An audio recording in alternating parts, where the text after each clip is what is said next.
신약 성경 365쪽 히브리서 11장 1절에서 3절 말씀 한 절씩 교독하겠습니다. 히브리서 11장 1절에서 3절 신약 성경 365쪽 교독합니다. 믿음은 바라는 것들의 실상이요 보이지 않는 것들의 증거니. 선진들의 이로써 증거를 얻었느니라. 함께 읽습니다. 믿음으로 믿음으로 모든 모든 세계가 세계가 하나님의 하나님의 말씀으로 말씀으로 지어진 지어진 줄을 줄을 우리가 우리가 아나니, 아나니 보이는 보이는 것은 것은 나타난 나타난 것으로 것으로 말미암아 말미암아 된 된 것이 것이 아니니라. 아니니라. 아멘. 오늘도 주님의 보좌 앞으로 나오신 성도님들에게 하나님의 은혜와 평강이 함께 하시기를 축원드립니다. 우리 옆 사람께 반갑게 인사하겠습니다. 하나님은 당신 편이십니다. 하나님 당신 편이십니다. 감사합니다. 우리는 2026년 한 해 본질에는 일치를, 비본질에는 자유를, 모든 것의 사랑을 이라는 주제로 말씀을 진행할 계획입니다. 우리의 삶의 대부분의 갈등과 분쟁의 요소들은 본질적인 부분보다는 오히려 비본질적인 요소로 인한 다툼이 대부분일 때가 많이 있습니다. 이 비본질적인 것에 자유함이 없게 되면 우리는 끊임없는 갈등 속에 살아가게 되죠. 이 비본질적인 부분에 자유함을 누리게 되면 인생이 훨씬 더 기쁨을 얻게 되고 행복감이 높아지게 될 것입니다. 그렇다면 이 비본질적인 부분에 어떻게 자유함을 얻을 수 있는 것인가? 그것은 바로 본질이 무엇인가 명확하게 알게 되어지면 비본질적인 영역에서 상당히 여유로워지고 자유로워질 수 있는 것이죠. 그래서 2025년 한 해 동안은 우리 그리스도인들의 신앙의 본질, 우리의 삶의 본질, 우리 인생의 본질이 무엇인지 좀 깊이 살펴보는 시간을 갖도록 하겠습니다. 그래서 이것을 크리스찬 베이직이라는 제목으로 말씀을 이어가 보도록 하겠는데요. 오늘 그 첫 번째 시간으로 하나님의 실제에 대한 이야기를 해보도록 하겠습니다. 하나님의 실제는 주님은 진짜 계시다는 것이죠. 하나님은 공상적인 부분이 아니고 상상으로 만들어진 게 아니고 실제로 존재하시는 분이라는 것이 하나님의 실제입니다. 우리의 신앙의 시작점은 바로 하나님이 계시다는 것에서부터 시작이 되는 거죠.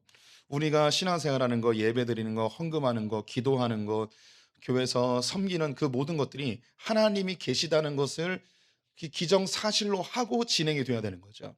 하나님이 계시지 않는데 우리의 이 신앙생활의 이 모든 것들은 어쩌면 동호회 활동이나 취미 활동 정도로 전락할 수밖에 없습니다.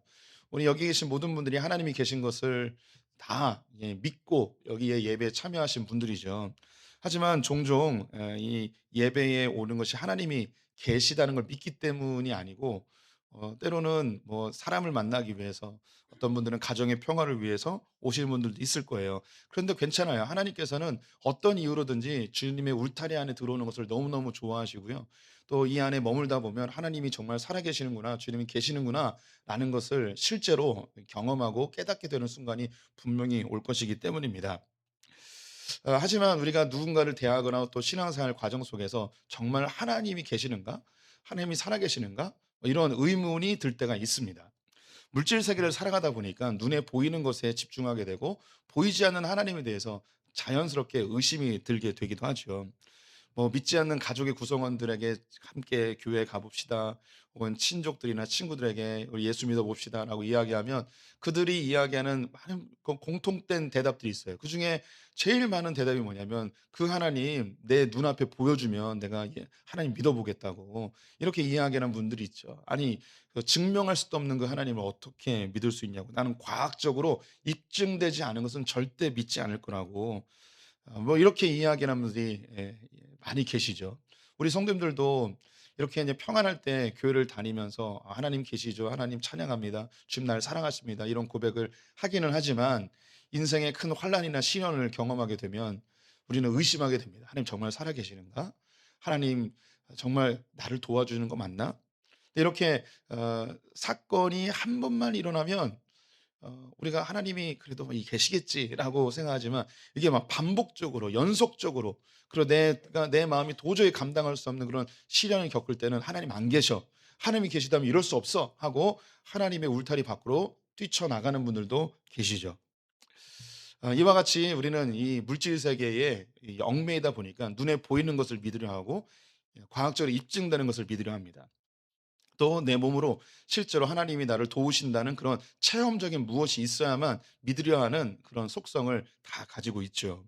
근데 이런 우리들에게 이렇게 하나님에 대해서 의심할 수밖에 없는 이 세계 속에 살고 있는 우리들에게 오늘 히브리서 기자는 우리 이렇게 권면해 주고 있습니다.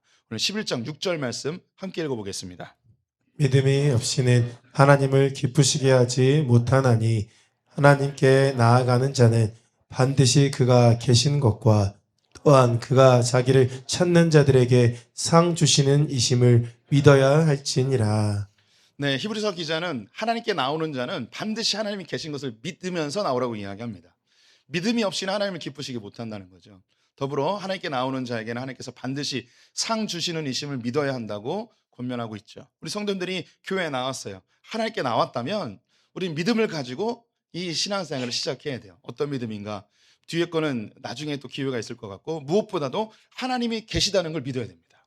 우리 성도님들이 다 하나님을 믿고 하나님이 계시다는 걸 신뢰하고 살아가는 분들이 되시기를 간절히 축원드립니다. 근데 우리는 이 세계가 하나님을 다 인정하는 것은 아니에요. 심지어 하나님이 없다 이야기도 하고요. 또 기독교에 대해서 또 성경에 대해서 우리 크리스천들에서 아주 노골적이고 직접적이고 아주 예리한 그런 공격들을 하는 사람들을 만나게 됩니다. 이렇게 하나님이 없다 이야기하는 이런 흐름들이 우리가 현대 과학이 발전하고 진화론이 발전하면서 이런 무신론적인 하나님이 없다는 사람들이 나타났을 거라는 생각을 하시는 분들이 많이 계실 것 같습니다. 그런데 오늘 이 본문 히브리서 11장이 누구에게 처음 전달됐는가? 1세기 때 살고 있었던 초대교인들에게 전달된 성경인 거죠. 1세기 초대교회 성도들은 우리보다 믿음이 훨씬 좋았을 것이라는 그런 선입견이 먼저 있습니다. 그들은 예수님을 직접 보았고 예수님의 기적도 경험하였고 예수님의 부활도 경험했던 사람들이니까 훨씬 우리보다 믿음이 강력할 것이라는 생각이 들겠죠. 그런데 오늘 히브리서 11장에서 하는 이야기는 뭐냐면 믿음이 없이는 하나님을 기쁘시게 못한다. 이 이야기는 뭡니까? 1세기 기독교인들 안에도 믿음이 없는 사람들이 많이 있었다는 거죠. 근데 어떤 믿음이 없었냐면 하나님이 계시다는 것 자체도 의심하는 사람들이 1세기 교회에 있었다는 거예요. 지금 우리나 1세기의 성도들이나 똑같다는 거죠. 그러면서 오늘 이 본문을 통하여서 하나님이 우리 가운데 존재하시는 하나님 실제하시는 그 이야기를 한번 해보도록 하겠습니다. 1세기에 있었던 사람들이 겪었던 신앙적 고민과 지금 21세기에 살아가고 있는 한국의 성도들의 고민이 크게 다르지 않다는 거예요. 사람은 변하지 않아요. 5천 년 전 사람이나 2,000년 전 사람이나 오늘날의 사람이나 다 똑같아요. 사람들이 고민하고 생각하는 그 모든 것들이 똑같아요. 성경이 정황무원 하나님의 말씀인과 동시에 모든 사람, 모든 세대, 모든 국가, 모든 민족에게 진리가 될 수 있는 이유는 뭐냐면 사람이 다 똑같기 때문이에요. 그래서 하나님이 우리를 창조하셨고 우리를 가장 잘 아세요. 그래서 우리 안에 있는 문제 해결점, 우리가 가장 행복하게 기쁘게 살 수 있는 그 방법을 성경에 알려주고 있죠. 그래서 모든 사람들에게 성경은 진리로 다가옵니다. 이유는 한 가지, 모든 사람은 5천 년 역사 속에서 사람은 늘 똑같았어요. 사람이 생각할 수 있는 범주는 늘 한계가 있어요. 그래서 그 안에서 다 고민하고 그 안에서 걱정하고 그 안에서 씨름하며 살아갑니다. 1세기 기독교인들이 겪었던 이 믿음의 그런 갈등이 무엇인가? 이 당시에 신앙적 그리고 사회적 철학적 흐름을 세 가지로 나눌 수 있는데요. 우리 성도님들 다 아시는 거예요. 첫 번째는 에피크로스 학파라는 게 있고요. 두 번째는 스토아파라는 게 있고 세 번째는 이 로마의 사회적 문화입니다. 이 당시에 이 로마는 전 세계를 정복하였지만 문화적으로는 좀 낙후돼 있었어요. 그래서 이 로마 사람들이 어느 문화를 추앙했냐면 헬레니즘, 그리스 문화를 추앙했습니다. 그래서 그리스의 철학, 그리스의 예술, 그리스의 신들 이런 것을 너무너무 좋아했어요. 그래서 로마의 신들은 그리스 신들의 이름을 좀 바꿔버린 것 뿐입니다. 그래서 그리스의 문화와 로마의 문화는 함께 한 울타리로 해석을 하죠. 그래서 이것을 뭐라고 이야기하는가? 그리스 로마 문화라고 하는데 우리 레슬링 할 때 레슬링 그 종목 중에 그레코 로마형 있잖아요. 그레코 로마이 뭐냐면 그리스 로마. 이 당시에 레슬링이 처음 만들어졌을 때 그리스 로마 시대 때부터 했던 그 원형의 레슬링의 경기를 그레코 로마형이라고 이야기하는 거죠. 그래서 이 당시에 그리스 로마 사회를 이끌어가고 있었던 그들의 철학적 신앙적 관념이 세 개가 있었는데 첫 번째가 에피크로스 학파입니다. 에피크로스 학파와 스토아 학파는 그 형태는 다르지만 결국 성경의 하나님을 모두 인정하지 않는 공통점을 가지고 있습니다. 에피크로스 학파는 모든 세계가 물질로 이루어졌다고 이야기를 해요. 지금으로서 생각하면 너무 놀라운데 이 에피쿠로스 학파들은요, 이 세계가 원자와 공간으로 이루어졌다고 이야기를 합니다.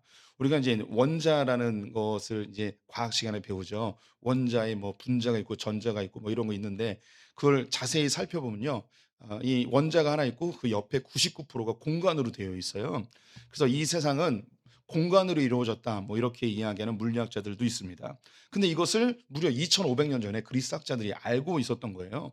전 세계는 원자와 공간으로 이루어져 있고 이 원자들이 서로 충돌하면서 이 세상이 우연히 만들어졌다고 이야기하는 것이 바로 에피쿠로스 학파였습니다. 이것은 많이 들어본 것 같죠? 뭐 진화론이 여기에 같은 맥을 같이 한다고 할 수 있겠습니다. 이 에피쿠로스 학파의 이론들은 중세 시대 때에 근대 과학으로 발전하게 되었고, 근대 과학은 로마 카톨릭과 큰 충돌을 일으킨 것, 지동설이나 청동설이나 뭐 이런 걸로 충돌하기도 하였습니다. 지금의 진화론도 그 색깔을 같이 한다고 하겠죠. 이 세상이 물질로 이루어져 있기 때문에 그들이 생각하는 것은 죽음 이후의 세계는 없다고 생각한 거예요. 물질이 전부라고 생각을 한 거죠. 심판, 지옥, 천국, 부활 이런 거에 대해서 전혀 믿지 않았습니다. 이 세상 눈에 보이는 것이 전부라고 생각을 한 거죠. 이 에피크로스 학파와 바울이 아테네에서 전도하며 논쟁하는 장면이 사도행전 17장에 기록이 되어 있는데요. 사도행전 17장 18절과 32절 말씀 같이 읽어보겠습니다. 어떤 에피쿠로스와 스토아 철학자들도 바울과 쟁론하였으되 어떤 사람은 이르되 이 말장이가 무슨 말을 하고자 하느냐 하고 어떤 사람은 이르되 이방 신들을 전하는 사람인가 보다 하니 이는 바울이 예수와 부활을 전하기 때문이로라. 그들이 죽은 자의 부활을 듣고 어떤 사람은 조롱도 하고 어떤 사람은 이 일에 대하여 내 말을 다시 듣겠다 하니 네, 바울이 아테네에서 복음을 전하는데 에피크로스 학파 사람들과 스토아 학파 사람들을 만나서 서로 논쟁을 벌이고 있었어요. 그때 이제 부활을 이야기하는데 에피크로스 학파들은 영적인 세계를 믿지 않고 물질의 세계만 믿고 있기 때문에 부활을 이야기하니까 조롱을 하였다고 이야기하는 거죠.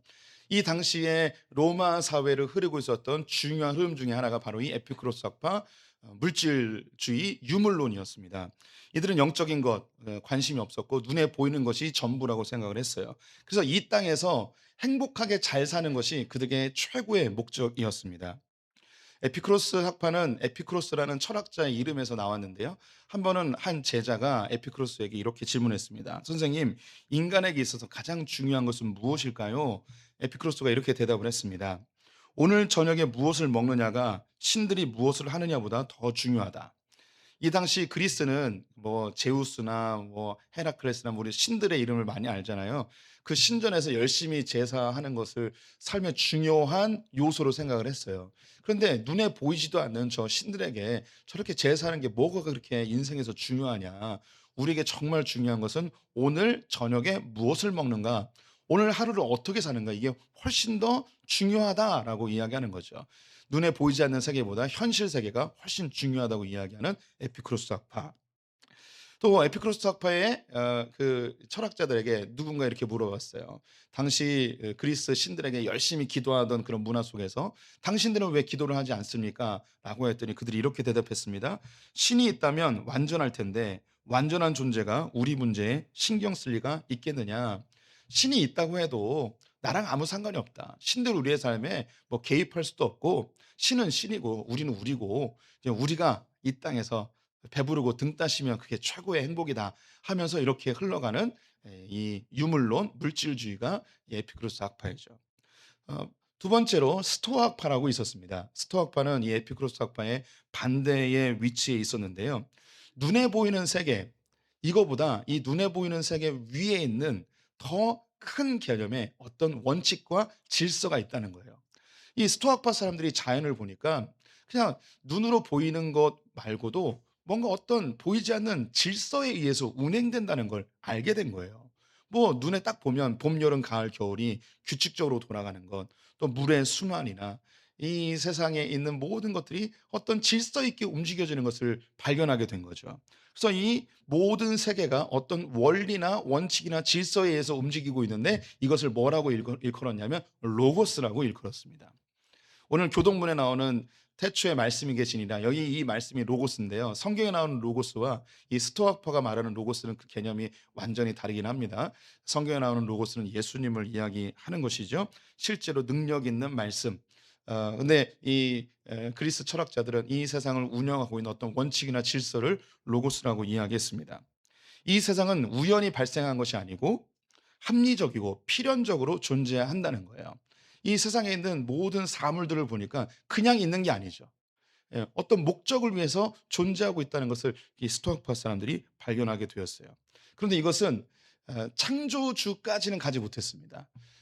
이 세상을 어떤 신이 만들었다는 개념보다는 이 자연 속에 어떤 질서, 원칙, 이게 뭐 기준 뭐 이런 게 마련돼 있다고 생각을 했던 거죠.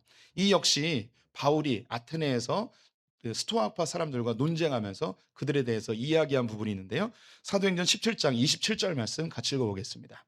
이는 사람으로 혹 하나님을 더듬어 찾아 발견하게 하려 하심이로되 그는 우리 각 사람에게서 멀리 계시지 아니하도다. 네, 스토아파 사람들에 대해서 칭찬합니다. 너희가 하나님을 더듬어 잘 발견했다.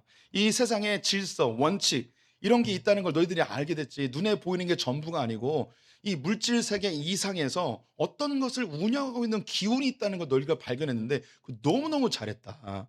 그런데 너희들은 그 신이 좀 멀리 있다고 생각하는데 아니다. 그분은 가까이 있다. 그분이 누구냐면 바로 하나님이다라고 바울이 스토아파 사람들에게 이야기해 주었습니다. 이 스토아파의 이러한 생각들은 지금도 역사 속에서 계속 이어지고 있는데요. 계몽주의 이후에 자연주의라고 하는 게 나왔는데 이 신보다도 이 자연 자체에 원칙과 질서가 있는 것을 이것을 소중하게 여기는 사람들이었어요. 그러다 보니까 이게 자연을 너무 집중하여 살펴보다가 이 자연에 있는 모든 사물들마다 다 신이 담겨 있다 이야기해서 범신론이라는 것을 이야기하게 되었습니다. 이것이 더 발전하여서 우리 인간 모두가 다 신이 될 수 있다는 오늘날의 뉴 에이지 운동까지 이어지게 되는 거죠. 그래서 이 세상은 형태는 조금씩 다르지만 그 맥을 같이 하고 있는 거예요. 우리 이제 동양적 사고에서는 이거 훨씬 더 우리에게 익숙해요. 우리 성도님들이 내 노력과 내 열심과 내 힘으로 우리의 인생을 만들어갈 수 없다는 걸 대부분 아세요. 그래서 우리는 뭘 생각하냐면 운명이라는 걸 믿고 사주, 팔자 이런 것을 따져요. 그래서 내 힘이 아니라 어떤 우주의 기운이 나를 지배하고 있다고 생각을 하는 거죠. 한참 우리나라에 미국에서 발간한 시크릿이라는 책이 있었어요. 이 시크릿은요, 내가 원하는 것을 계속 반복적으로 이야기하면 우주의 기운이 나를 감싸서 내가 원하는 것을 이루어진다는 그런 이야기예요. 뭐 들어보신 분들도 있을 텐데 뭐 그런 게 한참 유행을 했습니다. 여기에 대한 에피소드를 하나 들은 게 있어요. 어떤 한 시크릿이라는 책을 열심히 읽고 회사에 출근하던 한 직장인이 지하철을 탔는데 너무 피곤해서 앉고 싶었던 거예요. 근데 좌석이 하나도 없는 거죠. 그래서 어떤 사람 앞에서 딱 서 가지고 이 시크릿에서 이야기한 것처럼 자기가 원하는 것을 읊조리기 시작했습니다. "나는 다음 정거장부터 앉아서 갈 것이다. 이 앞에 있는 사람은 다음 정거장에서 일어나서 이 자리는 비워질 것이다. 나는 다음 정거장에서 나는 분명히 앉아서 갈 것이다. 나는 편안하게 직장까지 앉아서 갈 것이다." 이걸 계속 이야기하는 거죠. 근데 앞에 있는 사람이 들으니까 부담되잖아요. 예. 근데 앞에 있는 사람이 이분도 시크릿을 읽은 것 같아요. 이분도 갑자기 또 외우기 시작하는 거야. "나는 계속 앉아서 갈 것이다. 나는 절대로 일어나지 않을 것이다." 뭐 이런 이야기들. 이런 이게 뭐 미국에서 발간한 책인데 서양 사람들도 내 노력과 내 힘이 아닌 어떤 우주의 기운, 어떤 이 세상에 보이지 않는 힘이 인간 세상을 물질 세계를 지배하고 있다는 생각을 갖고 있는 거죠. 우리 안에도 이런 마음이 다 있습니다. 이 스토아 학파의 학자 중에 크리시포스라는 사람이 있는데 이분이 이 스토아 학파를 잘 설명하는 예화를 만들어 줬어요. 어떤 수레가 있는데 이 수레에 밧줄이 있었고 밧줄에 개 한 마리가 묶여 있다는 거예요. 근데 이 수레를 주인이 끌고 가는 거죠. 그런데 이 개가 이 수레가 끌려가는 거에 순응하여서 발걸음을 옮기면 편안하게 가게 될 것이지만 이 개가 뻗팅기면 질질 끌려가게 된다는 거죠. 결국 이 수레는 주인에 의해서 목적지로 도착을 하게 될 텐데 이 개는 끌려갈 것인가 아니면 보조를 맞추어서 편안하게 갈 것인가. 이것이 이 수레가 이 세상의 질서, 원칙, 우주의 기운이라는 것이고 밧줄에 묶여 있는 개가 우리의 모습이라는 거예요. 그래서 이 자연의 질서에 순응하여 잘 따라가는 사람은 이 사람은 행복해지겠지만 이 세상의 질서에 역행하는 사람들은 불편하게 된다는 거죠. 이거 어디서 많이 들어본 것 같아요. 동양 사상에서 도교의 사상이 있습니다. 여기는 이제 자연 무의 도식, 자연 산은 산이고 물은 물이고 뭐 이런 얘기 있잖아요. 그래서 자연의 이치를 거스르지 말고 그렇게 자연을 따라서 가게 되면 우리는 편안하게 살 수 있을 것이라는 이런 생각이 한국 동양 사회에는 아주 잘 스며들어 있죠. 예, 우리 이 물질 세계 너머에 어떤 기운, 어떤 원칙, 질서가 있다는 걸 발견하는 건 좋았어요. 그런데 그것을 신처럼 생각하는 것은 잘못된 거죠. 그 원칙과 질서를 가 있다면 이 원칙과 질서를 만든 누군가가 있을 거 아닙니까? 이 바울과 성경은 이야기하는 거예요. 그 누군가가 바로 하나님이다라는 거예요. 세 번째로 이 부분이 제일 많을 텐데 그 로마 사회에서 그리스의 철학, 그리스의 문화를 받아들이고 여기에 대해서 관심을 갖는 사람은 소수였습니다. 상류층의 귀부인들이나 정치 엘리트들 그리고 소위 배운 지식인들이 그리스의 철학과 사상에 관심을 갖고 있었지 대부분의 군인들이나 대부분의 소시민들은 그리스에서 어떤 철학이 있었는지 뭐 하나님이 있는지 없는지 사실 그 아무 관심이 없었습니다. 그럼 그들은 어떻게 살았는가? 그냥 실용적으로 살았습니다. 즉 그냥 배부르고 등 따시면 좋은 거예요. 오늘 즐거우면 좋은 거죠. 출세하고 잘 먹고 잘 살면 되는 거예요. 그래서 저 그리스에 있는 신이 나에게 복 준다 그러면 글로 가는 거고요. 로마의 다른 신이 기도 응답 잘해준다 그러면 글로 가는 거예요. 그러면 신의 개념이 나에게 유익이 되면 내가 선택하고 유익이 안 되면 버려버리고 이 정도의 개념으로 신이 전락해 버리게 되는 거죠. 그리고 대부분 죽으면 끝이라고 생각하고 그냥 오늘 잘 먹고 잘 살면 된다라고 생각을 하는 겁니다. 로마 사회의 한 학자가 유벨랄리스라는 사람이 당시 로마 사회에 대해서 이렇게 비평을 했는데요. 사람들은 더 이상 공화국도 미덕도 원하지 않는다. 오직 빵과 서커스만 원할 뿐이다. 이들은 보이지 않는 세계에 그런 이상적인 거, 철학적인 거 관심이 없는 거예요. 그들에게 오직 관심은 그냥 배부른 거, 빵만 있으면 되고요. 서커스만 있으면 된다는 거예요. 이 서커스가 당시에 검투 경기나 전차 경기 있죠. 큰 극장을 만들어서 사람들이 거기서 오락을 즐기면 되는 거죠. 예, 세상은요, 이 세 가지의 흐름이 있어요. 하나는 물질이 전부다라고 이야기하는 그런 흐름. 또 한 가지는 물질 너머에 무엇인가 있다. 어떤 기운이나 질서나 원칙이 있다 이야기하는 거. 아이고 나 귀찮고 다 머리 아픈 거고 다 필요 없어. 그냥 나는 배 따시고 즐거우면 돼. 이 세 가지의 흐름이 이미 히브리서가 기록되어 있는 1세기 초대교회 때부터 그 흐름이 있었던 거죠. 그런데 성도님들 보십시오. 지금 한국 사회와 전 세계 다 똑같아요. 진화론이 발전하면서 세상은 물질로 이루어졌고 이 물질들이 우연히 진화되어서 사람이 되었다는 이 이야기 진화론이 처음 얘기한 게 아니고 이미 2000년 전에도 있었고 아니 그 5000년 전에도 고대 종교 사회에서 이런 일들은 다 있어 왔습니다. 우리는 어느 순간 내 인생이 사주팔자에 의해서 운명에 의해서 진행된다고 믿어버리는 사람들이 많이 있어요. 그래서 오늘날 한국 사람들은 점쟁이들과 무당을 너무 많이 찾아가고 새해가 되면 우리 가운데는 분명히 없을 것인데 토종별거 같은 거 이미 본 사람도 있을 거예요. 예. 뭐 이것이 우리에게 너무나 익숙해져 버린 거죠.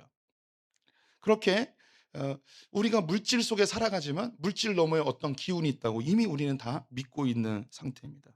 하지만 사실 이런 것은 크게 우리에게 좌우되지 않고 그냥 실용적으로 배부르고 즐겁게만 살면 된다라고 하는 사람들도 있죠. 그냥 내 미래, 내 가족, 나만 잘 살면 된다는 생각을 가지고 사는 이 큰 세 가지의 흐름. 이게 역사 속에서 늘 있어 왔던 흐름입니다. 이런 흐름 속에서 히브리서 기자가 우리에게 제시합니다. 1세기 초대교회에게 제시합니다. 1절, 2절 말씀 같이 읽어보겠습니다. 믿음은 바라는 것들의 실상이요 보이지 않는 것들의 증거니 선진들이 이로써 증거를 얻었느니라. 이 세상은 이런 흐름으로 살아간다는 거예요. 어떤 사람은 물질이 전부라고 이야기하고, 어떤 사람은 물질 너머에 어떤 기운이 있다 이야기하고, 어떤 사람은 다 필요 없고 배만 부르면 된다고 이야기하는 사람들, 이 세상의 흐름이 그렇게 흘러가는데 우리의 믿음의 선진들은 완전히 다르게 살았다는 거예요. 이 사람들은 이 세상이 이야기하는 인간의 범주 속에서 벗어나 믿음으로 산 사람들이 있었다는 거죠. 이들은 보이지 않는데도 그것을 확실히 증거로 잡고 살았고, 바라는 중에 실증으로 믿음으로 살아낸 사람들이 있었다는 거죠. 그럼 그 사람들이 뭘 믿고 살았을까요? 그 믿음의 실체가 뭔가 바로 3절에 나옵니다. 3절 같이 읽어보겠습니다. 믿음으로 모든 세계가 하나님의 말씀으로 지어진 줄을 우리가 아나니 보이는 것은 나타난 것으로 말미암아 된 것이 아니니라. 우리 믿음의 선진들이 어떤 믿음으로 갖고 살았는가? 바로 하나님이 세상을 창조하셨다는 믿음으로 살았다는 거예요. 이 세상은 물질로 이루어졌다. 어떤 사람들은 어떤 우주의 질서 기운으로 이루어졌다. 다 필요 없고 난 그냥 배부르게 행복하며 살면 된다라고 이 세상 사람들은 그렇게 흘러가고 있는데, 다른 사람들이 있다는 거죠. 다르게 사는 사람들이 있다는 거예요. 그들이 누구냐면 우리의 믿음의 선배들인데, 그분들은 어떤 생각을 살았는가? 이 세상은 하나님이 창조하셨고 하나님이 계셨고, 하나님이 이 세상을 창조할 때 분명한 목적과 계획을 가지고 창조하셨고, 나와 너희들도 하나님의 분명한 목적 속에서 창조되었다. 이 믿음으로 살았다는 거예요. 세상이 우연히 창조되었다면 이 세상에 의미 없이 존재해야 될 것들이 너무 많아져요. 우연히 일어났다면 의미가 없어지는 거죠. 제가 컵이 있고 마이크가 있어요. 수건이 있고. 이건 누군가 만든 거예요. 누군가 만들었을 때는 분명한 의도와 목적을 가지고 만들어요. 이 세상에 있는 모든 것들은 의미와 목적이 있어요. 그냥 허투루 존재하는 것이 아무것도 없습니다. 과학이 발전되면 될수록 이 세상에 존재하는 것들이 의미가 있고 가치가 있다는 걸 다 알게 되죠. 저는 아주 오랫동안 모기가 왜 있어야 되는지 깨닫지 못했습니다. 우리 성도님들, 모기는 왜 있어야 될까요? 여름만 되면 귀찮게 하는 그 모기. 그런데 우리 성도님들, 모기의 존재의 이유를 발견했습니다. 이 모기가 있어야 되는 이유는 모기향 회사가 먹고 살아야 됩니다. 농담이고요. 모기는요, 이 사람 저 사람을 막 물고 다니면서 그 사람에 있는 병균을 우리 몸에 심어줘요. 이 병균이 들어오면 우리 안에 면역력이 생겨요. 항체가 생겨요. 그래서 우리 독감이 있으면 독감 예방주사 맞잖아요. 이 독감 예방주사는 독감을 집어넣는 거예요. 조금만 집어넣어서 우리 몸에 항체가 생기도록. 모기들이 애기들에게 막 물면서 여러 병균들을 집어넣어요. 그래서 그 몸 안에서 항체가 생겨서 건강하게 자라나는 거죠. 그래서 앞으로 모기가 물면 예방주사 맞고 있구나 라고 생각을 하세요. 그리고 예방주사를 맞은 다음에 그때 죽이세요. 올 때부터 죽이지 마시고 예방주사 맞은 다음에 그때 죽이세요. 할렐루야. 예. 파리는 왜 있어야 될까요? 파리는요, 이곳저곳에 그 썩은 음식들을 돌아다니면서 그 썩은 음식들이 빨리 부패할 수 있도록 거기에 그것을 다 옮겨주고 있는 거예요. 이 세상에 하나님이 만드신 것은 우연이 아니기 때문에 모든 것이 존재의 목적이 있어요. 저는 우리 몸에서 제일 신기한 게 눈썹이에요. 눈썹이 만약에 없다고 생각해봐요. 굉장히 부담스러울 것 같아요. 외모적으로도 눈썹이 중요하긴 한데, 눈썹은요, 빗물이나 땀이 흘러내리면 옆으로 흘러가게 해요. 눈에 안 들어가게 하는 거죠. 얼마나 신기한지 몰라요. 너무너무 놀라워요. 하나님이 이 세상을 창조하셨고, 하나님 분명한 목적과 계획을 가지고 있고, 그리고 저와 우리 성도님들 우연히 창조되었고 우연히 만들어졌다면 우리는 태어나지 말아야 될 존재들로 돼버려요. 내 육체의 몸에 질병이 있거나 장애가 있거나 사회적으로 비천한 자에 있거나 인정받지 못하는 위치에 있는데, 이 세상을 물질로만 이야기한다면 우리는 너무 비참한 삶이 되는 거예요. 또 이 세상에 어떤 우주적 기운이나 원칙이 있다면 그걸 깨닫지 못하면 우리는 이 세상에서 행복하지 못하게 되는 거죠. 그런데 하나님 우리에게 직접 오셔서 그냥 돼지처럼 짐승처럼 먹고 마시면서 등짜시고 배부르고 그렇게 재미만 추구하는 존재들이 아니라, 우리 인생에 나는 왜 살아야 되는가, 나는 왜 이 땅에 왔는가, 나는 어디서 와서 어디로 가는가, 이 본질적인 질문들에 대해서 성경은 우리에게 명확하게 답을 하는 거죠. 너는 하나님이 만드셨어. 그리고 분명한 목적과 계획을 가지고 너를 이 땅 가운데 보내셨어. 하나님이 존재하고 이 하나님과 너는 친밀한 관계 속에서 이 땅을 살아가는 거야. 너의 인생을 해석할 수도 있고 혹은 이해하지 못하는 상황이 놓일지라도 인생이 다 끝난 이후에 하나님이 네 인생을 다 해석해 주실 거야. 우리의 인생 가운데 하나님이 계시다는 것, 우리 인생의 시작점이고 우리를 가장 풍요롭게 만드는 겁니다. 별거 아닌 것처럼 느껴지지만 1도의 차이가 한참 지나면 100m, 1km, 1000km의 차이로 바뀌어집니다. 우리 성도님들의 신앙생활의 시작은 하나님이 계신 것입니다. 이 세상의 흐름들, 지금 이 땅 가운데 있는 무신론이나 교회를 욕하고 파괴하는 이런 모든 시도들, 오늘날에 일어난 게 아니에요. 5,000년 역사 속에서 사람이 생각할 수 있는 게 그거밖에 없어요. 신은 없다, 하나님은 없다, 물질이 전부다, 물질 너머에 어떤 우주 기운이 있다, 다 필요 없다, 그냥 배부르게 살면 된다. 사람이 생각할 수 있는 게 이 정도밖에 안 돼요. 사람의 머릿속에서 이 세상을 창조하신 유일하신 분이 있다. 그분이 이 세상을 목적과 계획을 가지고 창조하셨고 한 사람 한 사람을 위한 놀라운 목적과 계획을 가지고 있다. 이것을 하나님의 계획대로 완성해 가실 것이다. 이 하나님께 순종하며 살 때 얼마나 행복한지 이 부분을 알려주시는 건 사람의 생각의 범주에서 나타날 수가 없어요. 하나님이 우리에게 알려주신 거죠. 이걸 깨닫고 믿는 사람은 기쁨으로 삶을 살 수 있습니다. 우리 성도님들 그렇게 하나님 주시는 기쁨을 누리시기를 축원드립니다. 우리 찬양으로 우리 마음을 다짐하겠습니다.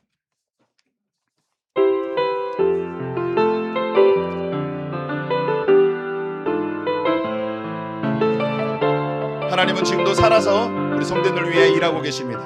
찬양하겠습니다. 날이 저물어 갈 때, 저물어 갈 때, 빈들에서 걸을 때, 그때가 하나님의 때.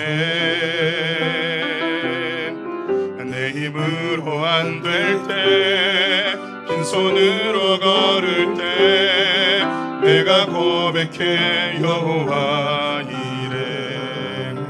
우리 모인 이곳에 주님 함께 계시네. 누리네 아버지 은혜. 적은 떡과 물고기 내 모든 걸 드릴 때 모두 고백해 여호와 이래. 주가 일하시네. 주가 일하시네. 주가 일하시네. 주께 아끼지 않는 자에게 주가 일하시네. 주가 일하시네. 신뢰하며 걷는 자에게 주가 일하시네. 주가 일하시네.